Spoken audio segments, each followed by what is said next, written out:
So hello সকলকে, চলে এলাম আজকে একটা নিউ ভিডিও নিয়ে আমাদের চ্যানেল RDCEI-তে। তো আজকের যে ভিডিওটা, সেই ভিডিওটা খুব একটা গুরুত্বপূর্ণ বিষয়ের উপর। সেটা হচ্ছে থাম্বনেইলে অলরেডি সকলে দেখে নিয়েছে যে মাধ্যমিক এক্সামে হলে কি কি নিয়ে যেতে পারবে আর কি কি নিয়ে যেতে পারবে না। অনেকে ভাববে যে এই ভিডিওটা কেন করছি, কারণ কি সকলে তো জানে, সকলে জানে যে কি নিয়ে যেতে হবে আর কি নিয়ে যেতে হবে না, সকলে জানে। তাহলে কেন ভিডিওটা দেখবো? কারণ কি, আলটিমেটলি যা জানা, কথা আছে না, জানার শেষ নেই। আলটিমেটলি যা জানো তার মধ্যে অনেক কিছু জানো না। পরীক্ষার আগের দিন হাজার রকমের প্রশ্ন আসবে, এখন মাথার মধ্যে হয়তো আসবে না। এক্সামের আগের দিন সন্ধ্যেবেলা, মানে 9 ফেব্রুয়ারি সন্ধ্যেবেলা হাজার প্রশ্ন আসবে। আচ্ছা এটা নিয়ে যাওয়া যাবে তো, আচ্ছা এটা নিয়ে যাওয়া কি সত্যি যাবে, আচ্ছা এটার কি একটা জেরক্স লাগবে, আচ্ছা কটা পেন নিয়ে যাবো, আচ্ছা এই ইঙ্ক ইউজ করা যাবে কিনা, অনেক প্রশ্ন আসবে। তো সেই প্রশ্নগুলোর উত্তরই আজকে দিয়ে দিই বরঞ্চ, সব থেকে বেটার। কোনো কোয়েশ্চেন থাকবে না, কাউকে মেসেজ করার, প্যানিক করার দরকার পড়বে না। আর সব থেকে বেশি যেটা আজকের এই ভিডিওটার প্রথম যেটা কাজ, প্রথমত যে কাজটা মাথায় রাখতে হবে সেটা হচ্ছে কোনো রকম হ্যাঁ, কোনো বন্ধুর, কোনো ফ্রেন্ডের অ্যাডভাইস নেবে না। ওই পর্ষদের যে টেস্ট পেপারটা ছিল, পর্ষদের টেস্ট পেপারে সুন্দর করে কতগুলো লাইন লেখা আছে যে এটা করব না, ওটা করব না, নিয়ম কানুন লেখা আছে পরীক্ষার হলের জন্য। তেমনি এই নিয়মটা আমি একটু অ্যাড করে দিলাম, কোনো ফ্রেন্ডের অ্যাডভাইস নেব না, ঠিক আছে? মানে আমি বলছি না যে সকলের ফ্রেন্ড খারাপ বা সকলের ফ্রেন্ড মানে এক বন্ধু আরেক বন্ধুর খারাপ চাইছে, এরকম কখনোই বলছি না। কিন্তু এরকমও হতে পারে ইচ্ছাকৃত অনিচ্ছাকৃত মিসগাইড কিন্তু হতে পারে, এটা হয়। এক বন্ধু আরেক বন্ধুকে, হয়তো এক বন্ধু জানে না যে অ্যাকচুয়ালি এটা নিয়ে, এই বস্তুটা নিয়ে এক্সাম হলে যাওয়া যাবে কি যাবে না, কিন্তু সে তার ফ্রেন্ডকে বলে দিল, ভুল বশতই বলে ফেলেছে, সেও ফেসে গেল, ফ্রেন্ডও ফেসে গেল। বা কোনো বন্ধু ধরো ইচ্ছাকৃত একটু বদমাশি করে ভাবলো যে, বদমাশির তো বয়স এটা, ভাবলো যে না ওকে এটা বলি, পরে গিয়ে পরীক্ষায় কিন্তু সে বুঝবেও না যে আমার বন্ধু কত বড় বিপদে পড়তে চলেছে। তাই জন্য এটা প্রথম নিয়ম হলো, কোনো ফ্রেন্ডের অ্যাডভাইস নেব না, ঠিক আছে? মানে কোনো ফ্রেন্ডের থেকে শুনবো না যে কি নিয়ে যাওয়া যাবে কি নিয়ে যাওয়া যাবে না। এবার আমি লিখে দেবো যে কি কি আলটিমেটলি নিয়ে যাওয়া উচিত হবে এক্সাম হলে, ঠিক আছে? সেটা হচ্ছে প্রথমত, এক্সাম হলে প্রথমত হয়তো ভাববে যে না এটা না লিখলেও চলতো, কিন্তু আমি লিখে দিচ্ছি। সেটা হচ্ছে স্বাভাবিকভাবে ব্লু পেন দিয়ে সকলে এক্সাম দেবে, ব্লু পেন দিয়ে সকলে এক্সাম দেবে, বারবার বলছি, ঠিক আছে? ব্ল্যাক পেন দিয়ে কেউ এক্সাম দেবে, অনেকে আছে ব্ল্যাক পেন দিয়ে এক্সাম দেয়, কালো কালি দিয়ে এক্সাম দেয়, নীল কালি দিয়ে এক্সাম দেবে। নীল কালি, 3টে নীল পেন নিয়ে যাবে, ঠিক আছে? আচ্ছা, ব্ল্যাক পেন নিয়ে যাবে আউটলাইন করার জন্য বা পয়েন্টিং করার জন্য। ব্ল্যাক পেন কটা রাখবে, দুটো রেখো, ঠিক আছে? ওকে, এবার এই দুটোর এই যে, আর প্রথমত হচ্ছে ব্ল্যাক পেন আর ব্লু পেন, ব্লু পেন নীল কালি 3টে আর কালো কালি দুটো, যাতে বন্ধুর থেকে চাইতে না হয়, কোনো ফ্রেন্ডের থেকে কেউ যাতে কারোর থেকে চাইতে না হয় যে ভাই তোর কাছে এক্সট্রা পেন আছে তুই দে। অনেকের কাছে এক্সট্রা পেন থাকেও কিন্তু সে দেয় না, আর অনেকের কাছে এক্সট্রা পেন থাকলে সে যদি বন্ধুকে দিয়ে দেয়, বন্ধু যদি মানে রুমের অন্য কোনায় বসে, আবার যদি তার পেন শেষ হয়ে যায়, তাহলে কিন্তু সেই বিপদে পড়বে। তো দরকার নেই, নিজে 3টে ব্লু পেন নাও আর দুটো ব্ল্যাক পেন নিয়ে নাও, ঠিক আছে? আবার একটা বিষয় আছে, দুটো পেন দুটো যাতে একদম রানিং থাকে, রানিং পেন হয়। রানিং পেন মানে কি? রানিং পেন মানে হচ্ছে একদম নতুন পেন নয়, ঠিক আছে? একদম নতুন পেন নয়, যাতে অন্তত, আবার একদম অনেক দিন ধরে লেখা চরম পেন নয়, তাহলে ওরকমই যদি 3টে আর দুটো 5টা পেন নিয়ে যায়, তাহলে পরীক্ষা চলতে চলতেই শেষ হয়ে যাবে, তখন আবার বিপদ। তো যাতে অন্তত 1 পাতা 2 পাতা হলেও ওই পেন দিয়ে যাতে লেখা হয়ে গিয়ে থাকে, ওরকম রানিং পেন, ঠিক আছে? এই 5টা পেনই যাতে ওরকম রানিং হয়। আরেকটা যেটা করতে হবে, রানিং পেন তো দরকার, ইউজ অ্যান্ড থ্রো, ঠিক আছে? ইউজ অ্যান্ড থ্রো পেন হলে খুব ভালো। ওই যে অনেকে স্টাইলিশ মোটা পেন অনেকে সত্যি কিনে রেখেছে, এটা সত্যি কথা, অনেকে পরীক্ষায় অনেকের বাড়ির লোক গিফট করেছে মোটা সুন্দর, ধর 50 টাকা 60 টাকার দামেরও পেন গিফট করেছে, এটা দিয়ে পরীক্ষা লিখতে। তবে আমি সবসময় সাজেশন দেবো যে ইউজ অ্যান্ড থ্রো পেন ছাড়া অন্য কোনো পেন ইউজ না করতে এক্সামে। ইউজ অ্যান্ড থ্রো পেন সব থেকে বেটার, এই যে like use and throw pen, এই যে ছোট পাতি 3 টাকা 4 টাকা দাম ইউজ অ্যান্ড থ্রো পেন, এই পেনগুলোই বেস্ট, এই পেনগুলোই বেস্ট এক্সামের জন্য। আর মোটা পেন স্টাইলিশ লাগে যে এই পেনগুলো, এই টিপটপ পেনগুলো কিন্তু খুব লিক করে। আমি বারবার একটা বলছি, টিপটপ পেনগুলো প্রচন্ড লিক করে, টিপটপ পেন এক্সামে ইউজ না করা বেটার।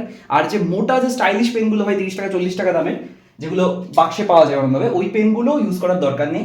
একদম use and throw pen use করো, simple use and throw pen, নীল কালি কালো কালি, ইউজ এন্ড থ্রো পেন এখন ভালো ভালো চলে এসেছে, ইউজ এন্ড থ্রো পেনগুলো সিম্পল ইউজ করো, ঠিক আছে? তো এটা হচ্ছে প্রথম বিষয়, একদম প্রাইমারি বিষয়, যেটা পরীক্ষায় মাথায় রাখাটা সবার আগে দরকার, ঠিক আছে? এবার যেটা হচ্ছে বিষয়, এগুলো তো পেনের ব্যাপারটা হয়ে গেল। এবার পেন ছাড়া আর কি কি মাথায় রাখতে আমি বলবো, সেটা আমি একটা একটা ছবি আমাকে পর্ষদের টেস্ট পেপার থেকে এই মুহূর্তে আমার কাছে নেই, কিন্তু পর্ষদের টেস্ট পেপারের একটা পাতার ছবি আমাকে একজন পাঠিয়েছেন, সেটা দেখে দেখে আমি বলে দিচ্ছি যে এর মধ্যে কি কি একদম ডিটেলসে মেনশন করা নেই। প্রথমত, হ্যাঁ, অ্যাডমিট কার্ড আর রেজিস্ট্রেশন কার্ড নিয়ে কথা বলা হয়েছে, যেটা হচ্ছে আমাদের 3 নম্বর, যেটা আমাদের অ্যাডমিট কার্ড, তাই তো, অ্যাডমিট কার্ড যেটা, আর 4 নম্বর হচ্ছে রেজিস্ট্রেশন কার্ড, যেটা রেজিস্ট্রেশন কার্ড। এই দুটো যে নিয়ে যাবে, অ্যাডমিট কার্ড আর রেজিস্ট্রেশন কার্ডের এই দুটোর সাথে জেরক্স রিকোয়ার্ড। সকলকে বলছে একটা করে জেরক্স রাখতে, মানে অ্যাডমিট কার্ডের একটা জেরক্স ওটার সাথেই রাখবে, রেজিস্ট্রেশন কার্ডের একটা জেরক্স ওটার সাথেই রাখবে, ঠিক আছে। অনেকে ওই ট্রান্সপারেন্ট যে এনভেলাপ গুলো হয়, যে ট্রান্সপারেন্ট এনভেলাপ পাওয়া যায়, অনেকে ট্রান্সপারেন্ট এনভেলাপের মধ্যে এগুলো ঢুকিয়ে নিয়ে যাবে। আর যাদের কাছে ট্রান্সপারেন্ট এনভেলাপ নেই, তারা কি করবে, তারা বোর্ডে লাগিয়ে নিয়ে যাবে অ্যাডমিট কার্ডটা, রেজিস্ট্রেশন কার্ডটা, আর অ্যাডমিট কার্ডের একটা জেরক্স, রেজিস্ট্রেশন কার্ডের একটা জেরক্স, 4টে ডকুমেন্ট বোর্ডে লাগিয়ে নিয়ে যাবে একদম, ঠিক আছে। আর অরিজিনাল অ্যাডমিট কার্ড আর অরিজিনাল রেজিস্ট্রেশন কার্ড, যেটা তোমরা একটা কাজ করবে, তোমরা তোমাদের বাবা মা বা যারা আছেন তাদেরকে বলবে যে এই দুটো যাতে ল্যামিনেশন করিয়ে নেয়। কি করে, এখনই যাতে ল্যামিনেশন করিয়ে নেয়, ল্যামিনেশন করালে বেটার হয়। কি হাতের লেখা হয়ে গেছে ইংলিশে, ল্যামিনেশন, যা নিজেরই কেমন লাগছে, মার্কারটা প্রবলেম হচ্ছে। যাক, ল্যামিনেশন করিয়ে নেবে সকলে, যাতে কোনো রকম দাগ না পড়ে যায়। কারণ কি, এই যে অরিজিনাল অ্যাডমিট কার্ড আর অরিজিনাল রেজিস্ট্রেশন কার্ড যেটা, এই দুটো কিন্তু সারা জীবন লাগবে, সারা জীবন কাজে লাগবে। ভবিষ্যতে যে কোনো চাকরিতে জয়েন করতে যাও, একটা কথা বলি, মাধ্যমিকের যে অ্যাডমিট কার্ডটা না, অনেকে জানে না, বার্থ সার্টিফিকেট এখন সব জায়গায় নেয় না, এখন সব জায়গায় মাধ্যমিকের অ্যাডমিট কার্ডটা কিন্তু নেয় জন্মের প্রমাণপত্র হিসেবে, জন্ম তারিখ যেটা ডেট অফ বার্থের প্রমাণপত্র হিসেবে মাধ্যমিকের অ্যাডমিট কার্ড এখন সব জায়গায় লাগে। এটা খুব এসেনশিয়াল একটা ডকুমেন্ট। ইভেন কলেজে ভর্তি হওয়ার সময়ও মানে উচ্চ মাধ্যমিকের অ্যাডমিট কার্ড নেয় না, মাধ্যমিকের অ্যাডমিট কার্ডটা চাই, ঠিক আছে। আর এই রেজিস্ট্রেশন কার্ড যেটা, এটা কিন্তু প্রমাণপত্র, যেটা হচ্ছে তুমি মাধ্যমিকের জন্য রেজিস্টার্ড একটা স্টুডেন্ট, ঠিক আছে। এই দুটোর অরিজিনাল ডকুমেন্ট ভবিষ্যতে সব জায়গায় চাকরিতে জয়েন করার আগে, সে সরকারি চাকরি হোক বেসরকারি চাকরি হোক, সব জায়গায় চাকরিতে জয়েন করার আগে এই দুটো সার্টিফিকেট আছে কিনা দেখে। এই কার্ড দুটোও দু রকমের সার্টিফিকেট, অ্যাকচুয়ালি ডকুমেন্টস, এই দুটো কিন্তু চেক করে। যাই হোক, পরীক্ষার হলে এই দুটো যদি ল্যামিনেশন করে নিয়ে যেতে পারো ভালো, তাতে পেনের দাগ বাগ পড়ে পরীক্ষায় লেখার সময় খেয়াল থাকবে না কোথায় পেনের দাগ যাচ্ছে, কোথায় পেন চলছে গিয়ে। এই দুটোতে যদি দাগ পড়ে যায়, তাহলে কিন্তু ভবিষ্যতে সমস্যা কিন্তু অনেক হবে, এটা কিন্তু বারবার বলছি। এই দুটো ল্যামিনেশন করিয়ে নিয়ে যাও, নইলে কোনো ট্রান্সপারেন্ট যদি পেপার থাকে, ট্রান্সপারেন্ট যদি ব্যাগ থাকে, ওর মধ্যে ঢুকিয়ে নিয়ে চলে যাও। কিন্তু বোর্ডে যাতে এই দুটো জেরক্স লাগানো থাকে, কারণ বাই এনি চান্স যদি কোনো ডকুমেন্ট হারিয়ে যায়, জেরক্সটা যাতে হেল্প হয়, ঠিক আছে। এটা প্রথম কথা গেল, এটা গেল। এবার এটা ছাড়া যেটা মাথায় রাখতে হবে, এটা তো অ্যাডমিট কার্ড রেজিস্ট্রেশন কার্ডের ব্যাপারটা আমি বললাম, পেনের বিষয়টাও বলে দিলাম। এবার যেটা মাথায় রাখতে হবে সেটা হচ্ছে, প্রথম কথা তো স্বাভাবিকভাবে no electronic, no electronic gadgets, স্বাভাবিকভাবে নো ইলেকট্রনিক গ্যাজেটস, কোনো রকম ইলেকট্রনিক গ্যাজেটস নেবেই না। আচ্ছা, ওয়াচের একটা বিষয়, অনেকে আমাকে ঘড়ির কথা বলেছে, ঘড়ি কি নেব, ওয়াচের কথা বলেছে, ওয়াচ কি নেব। ওয়াচ স্বাভাবিকভাবে নর্মাল, মানে নর্মাল ঘড়ি, নর্মাল ঘড়ি, নর্মাল ঘড়ি বলতে আমি বলে দিচ্ছি কিরকম ধরনের ঘড়ি অ্যালাউড আছে। নর্মাল ঘড়ি বলতে লাইক, আমার কাছে এই দুটো ঘড়ি আছে, এই দুটো ঘড়ি আছে, এই ঘড়িটাও অ্যালাউড আছে, আবার এই ঘড়িটাও অ্যালাউড আছে। মেয়েরা অনেক সময় ওই বেল্টের ঘড়িগুলো হয়, মেয়েরা অনেক সময় বেল্টের ঘড়ি পরে, এবং এই ঘড়িগুলো স্পেশালি ছেলেরা পরে, এগুলো ছেলেরাই পরে। মেয়েরা বেল্টের ঘড়ি পরে, সরু বেল্টের ঘড়ি একদম, তো সরু বেল্টের ঘড়ি পরবে। কিন্তু কোনো ভুল করেও কোনো ওই যে ঘড়িগুলো হয় লাইক কি বলে ওগুলোকে, ওই হ্যাঁ, স্মার্ট ওয়াচ, স্মার্ট ওয়াচ যেটা আছে, স্মার্ট ওয়াচ ভুল করেও কেউ পড়বে না, ভুল করেও স্মার্ট ওয়াচ কেউ পড়বে না। যদি যদি গেটে ঢোকার সময় যে দায়িত্বে থাকবে, পুলিশের লোক দায়িত্বে থাকে, সে যদি স্মার্ট ওয়াচটা নোটিস না করে আর যদি ঢুকে দেয় ভেতরে, আর তুমি স্মার্ট, পরে যদি ধরো বোর্ড থেকে লোক এলো, স্যার বোর্ড থেকে লোক এলো দেখতে, অনেক সময় পরীক্ষা চলাকালীন দেখতে আসে, তারা যদি স্মার্ট ওয়াচটা ধরে, তোমার কিন্তু এক্সাম ক্যান্সেল হয়ে যাবে। স্মার্ট ওয়াচ ভুল করেও কেউ স্মার্ট ওয়াচ পড়বে না, নর্মাল ঘড়ি পড়ো। আমি যে দুটো দেখালাম, ছেলেরা ওরকম পড়ে, আর মেয়েদের ক্ষেত্রে ওই মেয়েরা যদি ওরকম পড়তে চায় পড়তে পারে। মেয়েরা বেসিক্যালি ওই সরু ওই একটা ওই রাবারের বেল্ট দেওয়া ঘড়িগুলোই পড়ে, তো ওগুলোই পড়ো, ওগুলোই বেটার। স্মার্ট ওয়াচ ভুল করেও পড়বে না, ঠিক আছে। এটা গেল ঘড়ির প্রশ্ন, ঠিক আছে। এবার ঘড়ি ছাড়া, ঘড়ির যে ব্যাপারটা, আর মোবাইল তো অবশ্যই নেবে না স্বাভাবিকভাবে, মোবাইল তো ইলেকট্রনিক গ্যাজেটসের মধ্যে মোবাইলটাই পড়ে আর কি, তো মোবাইলটাও ভুল করেও নেবে না, ঠিক আছে। আচ্ছা, ইলেকট্রনিক যন্ত্র নেবো না, মোবাইল নেবো না। আচ্ছা, এবার হচ্ছে যেটা বিষয়, সেটা হচ্ছে কোনো রকম, মানে এটা তো বলার অপেক্ষা রাখে না যে কোনো রকম অন্যায়, মানে কোনো রকম ম্যাল প্র্যাকটিস করবো না। ম্যাল প্র্যাকটিস হচ্ছে অনেকটা কোনো রকম কোনো মানে পরীক্ষা চলাকালীন কোনো রকম কোনো অবৈধ কাজকর্ম করবো না আমরা, যাতে পরীক্ষকের নজরে আমরা আসবো, ঠিক আছে। আর যেটা হচ্ছে বিষয়, গুরুত্বপূর্ণ বিষয় যেটা, সেটা হচ্ছে হ্যাঁ, এবার হচ্ছে বোতল। এটা অনেক এক্সাম হলে কিন্তু দেখে, আবার অনেক এক্সাম হলে দেখে না, এটা বলা উচিত। সেটা হচ্ছে জলের বোতল, যেটা ওয়াটার বোতল, যেটা অনেক সময় এটা কিন্তু পরীক্ষার হলে সমস্যায় পড়ে। যারা এক্সাম দিতে যায় তারা কিন্তু গেটে সমস্যায় পড়ে যাবে। এটা কিন্তু ট্রান্সপারেন্ট দরকার। জলের বোতল যেটা, জলের বোতল অনেক ক্ষেত্রে কিন্তু ট্রান্সপারেন্ট জলের বোতল হলে বেটার হয়। আমি এখানে দেখাতে পাচ্ছি না ট্রান্সপারেন্ট আছে কিনা, এই মুহূর্তে নেই আমার রুমে, দেখাতে পারতাম। ট্রান্সপারেন্ট জলের বোতল কিন্তু ট্রান্সপারেন্ট মানে সবাই জানে, আশা করি এটা বলার দরকার পড়ে। ট্রান্সপারেন্ট মানে যেটার এপিট ওপিট দেখা যায়। ট্রান্সপারেন্ট জলের বোতল যেটার এপিট থেকে ওপিট দেখা যাচ্ছে, মানে জলটা যে ভাসছে জলটা দেখতে পাচ্ছি। ট্রান্সপারেন্ট জলের বোতল কিন্তু নিয়ে যাবে সকলে। জলের বোতল স্পেশালি আটকায় না, যে কোনো রকমের জলের বোতলই অ্যালাউড আছে, কিন্তু ট্রান্সপারেন্ট জলের বোতল হলে কোনো রকম প্রবলেম হবে না।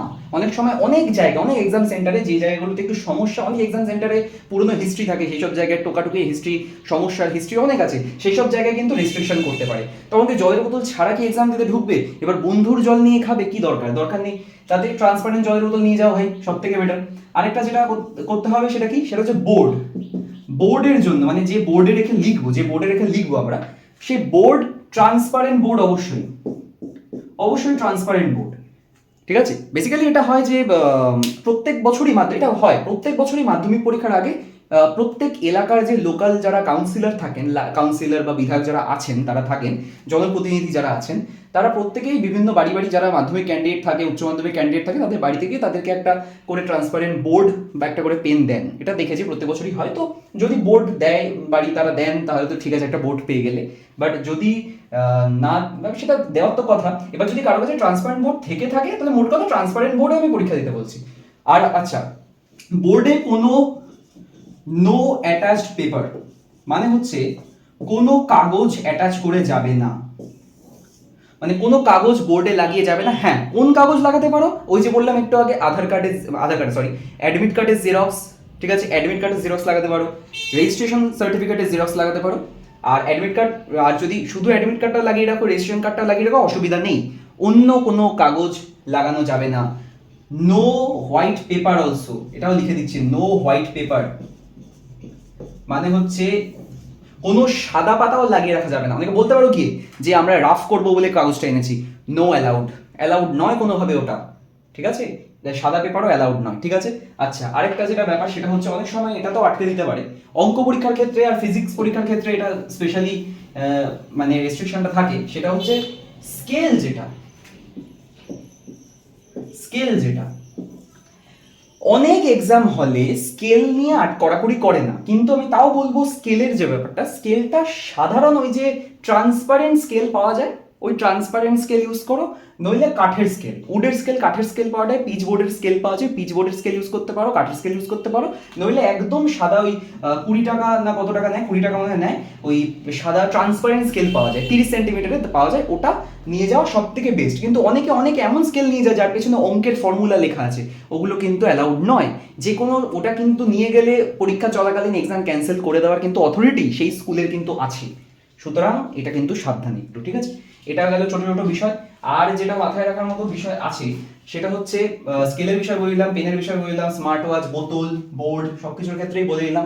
আশা করি আর কিছু মিস করে যাচ্ছি না। যদি কিছু মিস করে যায় তাহলে সকলে একটু কমেন্ট বক্সে লিখে দেবে যে এটা আমি কোনো কিছু মিস, ও হ্যাঁ, বক্সে সরি বক্স, একটা জিনিস মিস করছি, বক্সের বিষয়টা কি। আচ্ছা, বক্স অনেক রকম হয়, যে আটকে দেওয়া যে বক্সগুলো, হার্ড বক্স যেগুলো আটকে দেয়, ওই বক্সও নিতে পারো অনেকে, ওটা ট্রান্সপারেন্ট হলে ভালো। বাট নর্মাল অনেকে কিভাবে বক্স ওরকম হয় না। বেসিক্যালি আমি কোন বক্সগুলো ইউজ করতাম আমি দেখাচ্ছি। এই যে আমি বেসিক্যালি এই বক্সগুলো ইউজ করতাম, এগুলো মানে কাপড়ের বক্স আর কি, আমি এই বক্সগুলো ইউজ করতাম। আমাদের সময় এই বক্সগুলো আটকায়নি, কিন্তু এখন রেস্ট্রিকশন আরও বেড়েছে। তো সেক্ষেত্রে আমাদের সময় বোর্ডের রেস্ট্রিকশন, তারপরে জলের বোতল রেস্ট্রিকশনগুলোও ছিল, তবে আমাদের সময় ঘড়ির রেস্ট্রিকশনটা ছিল না। এখন যেমন ঘড়ির রেস্ট্রিকশনটা এসছে, তো চেঞ্জ হয় সময়ের সাথে সাথে জিনিসপত্র। তো সেক্ষেত্রে বক্সের ব্যাপারে যেরকম বক্স দেখালাম, ওরকম নর্মাল ক্লথের বক্স নিতে পারো, ঠিক আছে। ক্লথ মানে আমি যেটা দেখালাম ওটা ক্লথ বক্স কিন্তু, ঠিক আছে, কাপড়ের বক্স আর কি, কাপড়ের বক্স নিতে পারো, ঠিক আছে। সে ট্রান্সপারেন্ট হলেও চলবে, না হলেও চলবে, ঠিক আছে। এবার যদি বাই এনি চান্স একটা বলেও রাখি, অনেকের কাছে এই বক্স অনেকের কাছে রয়েছে, আমি দেখি যে এই বক্সই বেশিরভাগ লোক এখন, বেশিরভাগ স্টুডেন্ট এখন ক্যারি করে। তো এই বক্সগুলো যদি থেকে থাকে তাহলে অসুবিধা নেই। যদি আটকায়ও তুমি দেখিয়ে দেবে, তুমি স্বাভাবিকভাবে ঢোকার সময় দেখিয়ে দেবে যে বক্সটা খুলে দেখুন কিছুই নেই, সে চেক করে নেবে একবার, ব্যাস হয়ে গেল, চেনগুলো খুলে চেক করে নেবে। আর যদি নর্মাল ট্রান্সপারেন্ট বক্স থাকে তাহলে তো আরোই ভালো, তাহলে কোনো সমস্যাই নেই, ঠিক আছে। আচ্ছা, একটা বিষয় ছেলেদের ক্ষেত্রে বলছি, সেটা হচ্ছে, এটা কিন্তু ছেলেরা স্পেশালি মন দিয়ে শুনবে, সেটা হচ্ছে মানি ব্যাগ। মানি ব্যাগ কিন্তু এক্সাম হলে আটকায় না, মানি ব্যাগ এক্সাম হলে আটকায় না, মানি ব্যাগ নিয়ে ঢোকা যায়, ঠিক আছে। কিন্তু একটা বিষয় আছে, মানি ব্যাগের মধ্যে অনেকের যেমন টাকা পয়সাও থাকে, তেমনি কিন্তু ছেলের মানি ব্যাগের মধ্যে প্রচুর কাগজপত্র থাকে, নর্মাল কাগজ, সেটা যে কোনো টিকিট হতে পারে, যে কোনো নোটসের কাগজ হতে পারে। এবার হতে পারে সে হয়তো কোনো রকম চিটস, ছোটো ছোটো চিটস হয় টুকলিবাজির জন্য, সে চিটস হয়তো নিয়ে যায়নি, কিন্তু কোনো পুরনো নোটসের কাগজ হয়তো তার মানি ব্যাগে রয়েছে। যদি ধরা পড়েছে, সে গেল, হয়তো তার মেন্টালিটির মাইন্ডসেট হয়তো ঠিক আছে তার, কিন্তু ধরা পড়ে গেল কোনোভাবে। কারণ কি ছেলেদের কি হয়, মানি ব্যাগটা ছেলেরা কি পেছনের দিকে রাখে, তখন সেক্ষেত্রে কি হয়, অনেক সময় পেছনের সাইডটা কি হয় একটু ফুলে থাকে নর্মাল, তো সেক্ষেত্রে মানি ব্যাগটা যদি চোখে পড়ে, এক্সামিনার মানে যে যারা কার্ড দিচ্ছে তারা চাইলেই দেখতে পারে। মেয়েরা স্পেশালি মানি ব্যাগ ওরকম মেয়েরা ক্যারি করে না খুব একটা, ছেলেরা করে। তো ছেলেদেরকে বলছি, মানি ব্যাগ ছাড়া যদি যাওয়া যায় তাহলে খুব ভালো, মানি ব্যাগ ছাড়া যদি এক্সামে যাওয়া যায় খুব ভালো। মোটামুটি যদি হ্যাঁ অনেকে দূর দূর থেকে আসে, টাকা পয়সা ক্যারি করার বিষয় থাকে, সেক্ষেত্রে তুমি 50 টাকা হোক, 100 টাকা হোক, বা 150 টাকা হোক, যত টাকা হোক, সে 500 টাকাও হোক না কেন, তুমি নর্মাল ক্যাশ পকেটে ক্যারি করো, ঠিক আছে। পেছন পকেটে রাখতে পারো, পাশের পকেটে রাখতে পারো, নর্মাল ক্যাশ পকেটে ক্যারি করো। ওই দিনকে মানি ব্যাগ নিয়ে যেও না, ছেলেদেরকে এটা বলছি, রিকোয়েস্ট করছি যে মানি ব্যাগ ছাড়া ওই দিনকে পরীক্ষা দিতে যেতে, মানে 7টা দিন মানি ব্যাগ ছাড়া যেতে, টাকা ক্যাশগুলোকে নর্মাল পকেটে রাখো, ঠিক আছে। কাগজ পাগজ হয়তো যদি চেকও করে, যদি প্যান্ট ফ্যান্ট যদি চেকও করে, যারা যে দায়িত্বে থাকবে, তারা তো কি পাবে, তুমি ক্যাশ পাবে, ক্যাশ তোমার বার করে জীবনও দেবে না, ঠিক আছে। ক্যাশ তুমি পকেটে রাখো, অসুবিধা নেই, ক্যাশ তুমি যত ইচ্ছা রাখতে পারো, 500 টাকা রাখো, 5,000 টাকা রাখো। তবে আমার মনে হয় না 5,000 টাকা নিয়ে পরীক্ষার হলে যাওয়ার কোনো মানে যুক্তি আছে। তো ক্যাশগুলো তুমি পকেটে রাখো, তোমার পকেটে যদি চেকও করে, ক্যাশ পেলে ক্যাশ তোমায় ছেড়ে দেবে, কোনো অসুবিধা নেই। কিন্তু মানি ব্যাগ পেলে কিন্তু মানি ব্যাগ খুলে চেক করবে, ওর মধ্যে কিছু ছোট থেকে ছোট কোনো অন্য কাগজও থাকে, সেটাও কিন্তু অফেন্স অ্যাকচুয়ালি। পরীক্ষার হলে বোর্ড এক্সামে কখনোই কোনো কাগজ, ছোট থেকে ছোট কাগজ কিন্তু নিয়ে যাওয়া অ্যালাউড নয়, শুধু টাকা পয়সা অ্যালাউড আছে, আর কিচ্ছু না, ঠিক আছে। চলো, এগুলো গেল তো এই বিষয়গুলো, তো এগুলো মাথায় রেখো একটু সকলে। আমি যদি কোনো কিছু মিস করে গিয়ে থাকি, প্লিজ কমেন্ট বক্সে সকলে করবে, আর যদি কোনো প্রশ্ন থাকে কমেন্ট বক্সে প্রশ্ন করে দেবে, আমি রিপ্লাই দিয়ে দেবো কমেন্ট বক্সেই, বা আমি যদি বা হোয়াটসঅ্যাপে করবে, আমাকে হোয়াটসঅ্যাপ নাম্বার সকলের কাছে আছে, হোয়াটসঅ্যাপে মেসেজ করবে, আমি বলে দেবো। তো এই গেল এই যে ছোটো ছোটো বিষয়। আমি 100% শিওর যে এর মধ্যে অনেক ব্যাপার অনেকে জানতো না, এই ভিডিওর মাধ্যমে আমি পুরোটা ক্লিয়ার করলাম। আমি শুধু একটা জিনিস চাইবো, যে আমি সকলের জন্য যে আমি করলাম ভিডিওটা, আমি শুধু চাইবো যে কমেন্টে সকলে যাতে এটা জাস্ট লিখে দেয় যে কোন জিনিসটা সে জানতো না, কোন বিষয়টায়, বক্সের বিষয়টা, ওয়াটার বোতলের বিষয়টা, বা টাকার বিষয়টা, মানি ব্যাগের বিষয়টা, পেনের বিষয়টা, কোন বিষয়টা সে জানতো না, সে জাস্ট কমেন্ট বক্সে ওইটুকু একটু লিখে দিন, ঠিক আছে। তাহলে আমি বুঝবো যে এই ব্যাপারটা নিয়ে পরের বছর থেকে এই ব্যাপারগুলো নিয়ে আমাকে অ্যাওয়্যার করতে হবে স্টুডেন্টদেরকে বেশি, ঠিক আছে। তো চলো, আজকের ভিডিও এই অবধি থাকলো, এবং সকলে আশা করি প্রিপারেশন করছে, পরীক্ষার কিন্তু মাত্র 4 দিন বাকি, ভালো মতন মানে করতে থাকো, প্রিপারেশন যেমন করছো, যেভাবে আমি বলেছি গাইডলাইন দিয়েছি ওইভাবে করতে থাকো সকলে। তো চলো, আজকে এই অবধি থাকলো, টাটা।